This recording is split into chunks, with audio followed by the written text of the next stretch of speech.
Story 1. The picture-perfect village of Byron Bay is located along Australia's rocky coastline. This paradise, known for its breathtaking beaches and well-known surf breaks, draws tourists and water sports lovers from all over the world. It's vital to keep in mind, however, that it's also one of the areas with the most shark attacks. In our first episode, Sarah Anderson, a daring teenage surfer, will tell the gripping account of her deadly encounter with a predator hiding under the waves, the swells. This young lady had always found peace and freedom in surfing, which had become her haven.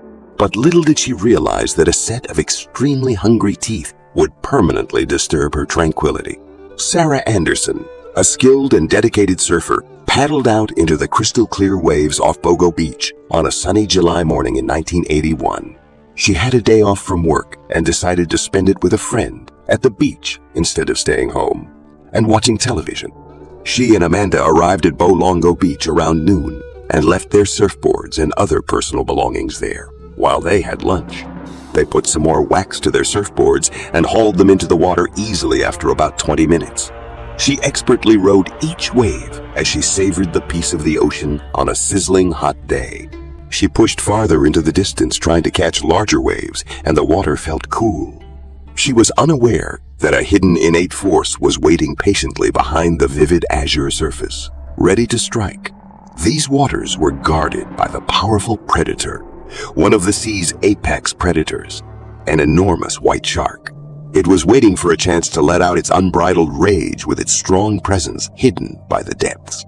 She was left sitting on her board next to Amanda as their session came to a close, thinking about how much fun she had, but something didn't seem right. They had been surfing for about an hour, catching a variety of waves, both big and tiny. As she instructed Amanda to wait and listen, she shut off their chat. There were no waves or winds to speak of, yet the water surrounding them was vibrating violently. The unmistakable outline of a dorsal fin slashing through the water caught her eye as she turned to look back just as her mind was beginning to absorb what could have been happening. A beat was missed by her heart, instinctively. As Sarah fiercely paddled on the board to fight against the approaching danger, her survival mode kicked in and adrenaline began to rush through her veins. She had seen the shark next to them and recognized the urgency as it closed in on them with great force and stealth, sending chills down her spine as she pushed Amanda to follow suit. They were caught in its surge, which bit through Sarah's surfboard and caused her to tumble into the ocean while thrashing madly. Sarah's screaming were drowned out and cut off by Amanda as she descended under the water's surface. She could see the shark flying high above the water as it clamped down on the plank. After a while, the shark released grip of the board and dove under the water once again as it flailed its enormous body about. It seemed like it may assault her again. Instead, out of instinct, Amanda paddled ahead. She shouted Sarah, but to no effect as she turned around and saw her clutching to her board for dear life. Her eyes were closed and she was spewing salt water. Between throwing up and screaming, "I'm burning," she was helpless in the situation. Amanda observed Sarah being taken under the water along with her surfboard, which was still fastened to her ankle, while she attempted to turn back and maybe assist Sarah.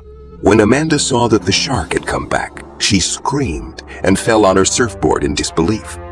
She watched as the water became a deep shade of crimson while shaking in place. Finally, she caught sight of something. It was Sarah, but she was dead and dangling motionlessly in the water, her legs clearly missing. They had both been killed by the shark, along with her closest buddy. She said that she can't even recall how she managed to call for assistance or get to the beach, but that experience was enough to scare her away from being near water for the rest of her life. Story 2. Standing on the edge of the spotless beach was John Donovan. He stepped onto the warm sand with his bare feet.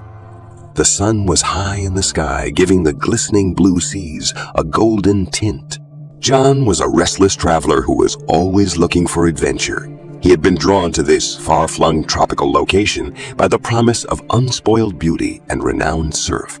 John had no idea that destiny had in store for him a terrifying experience that would permanently change the way he saw the ocean's depths. His thoughts was filled with flashbacks of his boyhood, spent surfing while he set up his surfboard. He had always had a mysterious affinity for the water that attracted him to it like a magnetic force. When he was younger, he would find any excuse to go swimming or surfing. He had been camping and spending his leisure time there for a few days at that point. He taught guitar at a neighborhood youth center and surfed sometimes. John paddled out into the expansive azure with excitement. His eagerness caused his heart to race. John reveled. An experienced surfer relished the rush of the pursuit as the waves crested and fell in a captivating cadence that brought back memories of his youth. As he rode wave after wave, he felt a rush of exhilaration. His spine tingled as he felt the environment change subtly. Unbearable stress began to permeate the air. Unaware of the fear, he was paddling forward while face down on his board. It was subsequently discovered that a bull shark underneath him was watching John and planning to attack without John's knowledge. The terrifying being advanced with brutal accuracy. With an unquenchable desire, its strong body ripped through the water. With a bone-crushing lunge from below, the shark clamped down on John's leg with his jaws open, inflicting excruciating agony that rendered all reason useless. The whole universe was upended. John thrashed and kicked his thoughts, gripped by a basic survival instinct as he struggled fiercely for his life. Water surrounding him was stained with blood. After being violently removed from a surfboard, he opened his eyes to see the beast squeezing down on his leg with all the power he still had.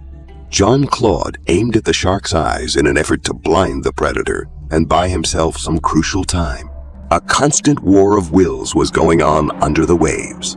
John's body was deteriorating and his eyesight was becoming blurry, but he resisted giving up because of his steadfast will to live out his anticipated life.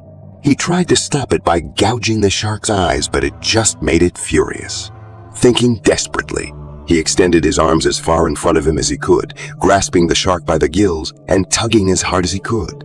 Although it continued to thrash, John was able to take advantage of the situation since its jaws were still clenched tightly.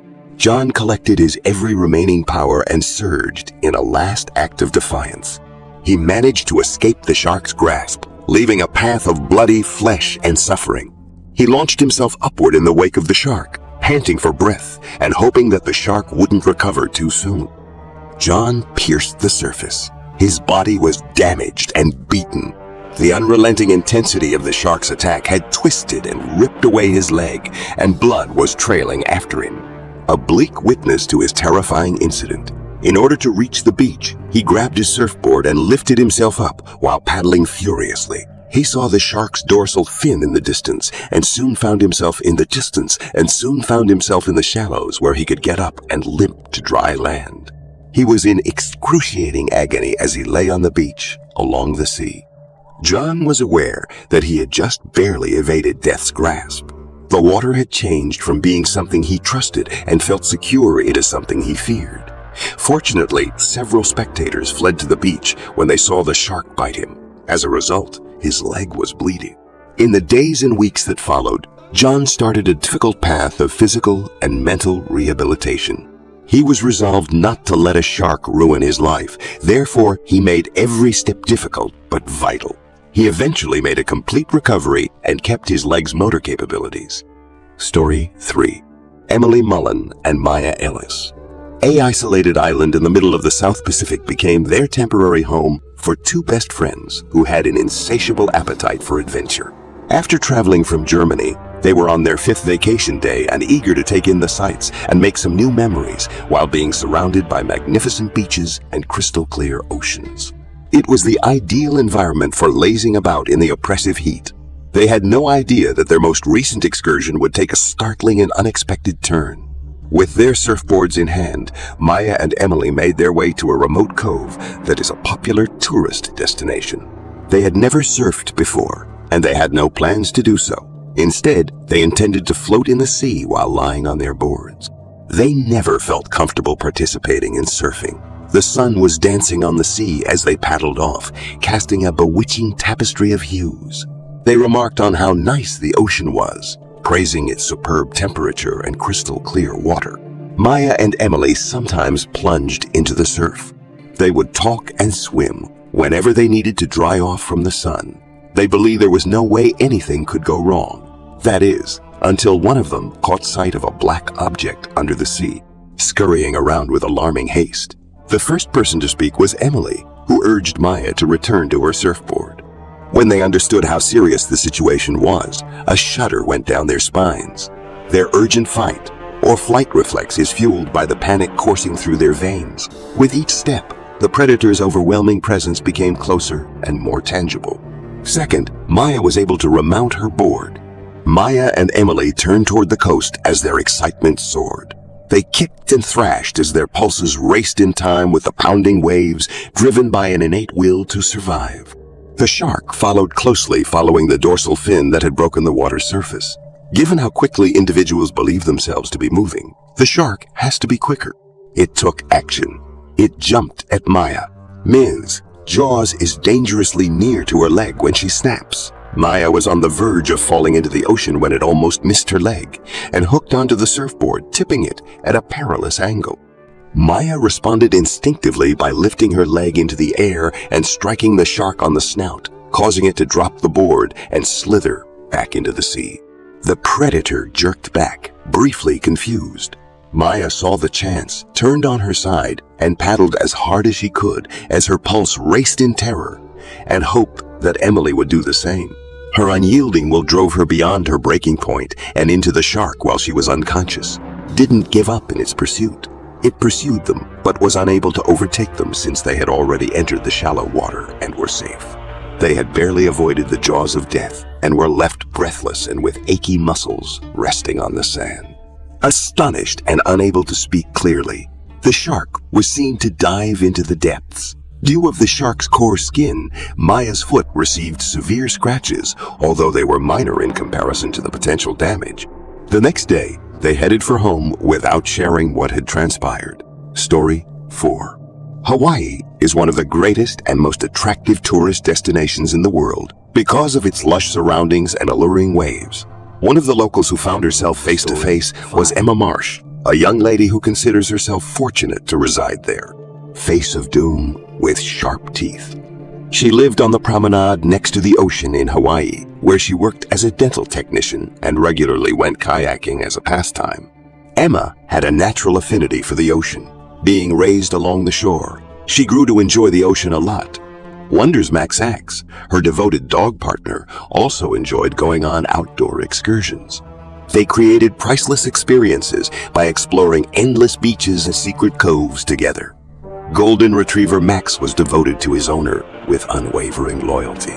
On June 23, 1996, Emma and Max went outdoors to the shore where Emma could paddle out in her kayak anytime she desired. She secured Max in the kayak's 2 seats so he could go along for the journey.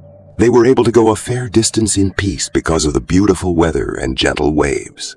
Along the way, she offered Max snacks to help him relax and feel more at ease. Emma thought everything was okay until she felt the kayak being violently rocked back and forth. She shrieked as something bit through the body of the little, fragile kayak and stabbed the sides of her legs, drawing blood, even though there was no wave. The creature underneath her was trying to release go and sink back below the surface, and its teeth were grinding back and forth as it did so. It managed to get out of the kayak. Emma struggled to keep her calm as her legs burned from the puncture wounds and her hands began to shake. As the animal raced for the boat with its jaws wide open, time appeared to slow down. Emma made a split-second choice as her heart rushed into her throat and her excitement soared. While Emma moaned in agony and attempted to guide them to safety, Max was barking and balancing on the edge of the kayak. The shark launched an unprovoked second assault.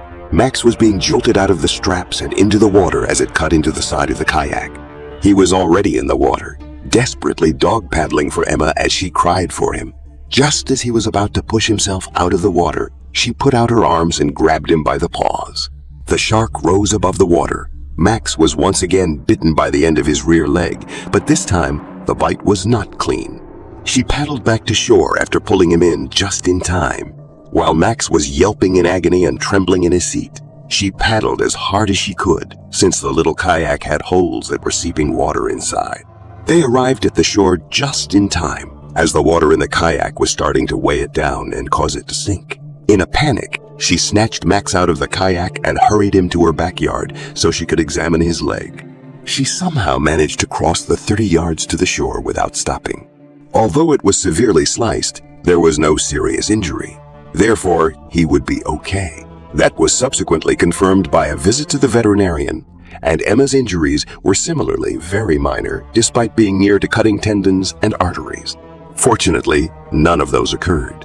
Emma could hardly bring Max outdoors, much less into the water, so the two were on the mend for a few weeks after the tragedy. He never overcame his dread of the water, and Emma was determined never to put him through that ordeal again. Story 5. Nestled along coastlines of lovely Port Macquarie, Ethan Byers and Lily Monroe, two high school pals, decided they would skip class and go swimming instead. The day was warm for April. They gave in to a moment of revolt due to the monotony of their daily routine and the sun shining down from a crystal clear blue sky. Dynamic and adventurous adolescent Ethan proposed leaving school early and visiting a remote cove on the coast. Lily, who shared his desire for adventure, couldn't help but agree to join him and leave the restrictions of the school for the day. Bicycles were used for Ethan and Lily's excursion so they could return home more quickly. As they got closer to the cove, a hidden jewel set between rugged cliffs and caressed by the blue embrace of the ocean, the suspense rose with each pedal stroke. The cove was entirely cut off from any potential walking areas. They so believed it to be the ideal location where no one would discover them. The marine life included a wide variety of species, although the majority were little fish and the occasional crab. They quickly went swimming after leaving their baggage in a tree-lined cove corner. These trips were frequent among the parrots who had been friends for a very long time. The weather was perfect for swimming, so they relaxed in the water while swimming. Without a care in the world, they circled the cove while making jokes. The moist hairs on his neck began to stand up, however, and that's when things began to shift. Still swimming beside him, Lily turned around and sobbed as she began to thrash around in the water.